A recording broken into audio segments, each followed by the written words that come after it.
An ABC investigation has found that fewer than half of the state's train stations have disability access. The government is in the process of upgrading dozens of stations, but there are still 130 that are not accessible for wheelchairs and prams, and there are no plans to improve those stations. State political reporter Bridget Glanville has this exclusive report. Mel Harrison lives just 400 metres from St Peter's train station in inner Sydney. But because there's no lift, she drives the short distance to work.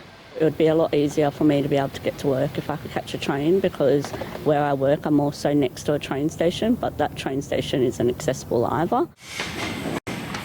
Thousands of commuters are forced to adjust their travel plans because of the lack of disabled access in stations across Sydney. Manny Rai lives next to Beecross Station in Sydney's northwest. She says the limited access is not only frustrating but dangerous. Even wait. Like today I went to the city because I had to go for some work and I just drove rather than catching a train, considering we live opposite the train station. Yeah, because I was just thinking it's not going to be worth it with the little one on the steps and he might be sleeping. The government is spending $890 million over 4 years to upgrade access.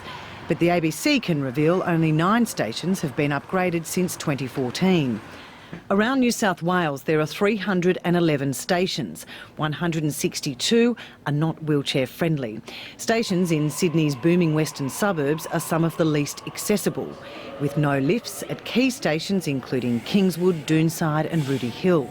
Even stations much closer to the CBD like Redfern, Edgecliff and Stanmore. And disability access in the Blue Mountains is also sparse, with Glenbrook, Falconbridge and Blackheath among those without. There are 30 planned upgrades across the network, including Redfern, Penrith, Rooty Hill and Hornsby in the city's north. Well, at this rate, it will be around 25 years before the rail stations across the rail network are made accessible for people, and that's simply not good enough.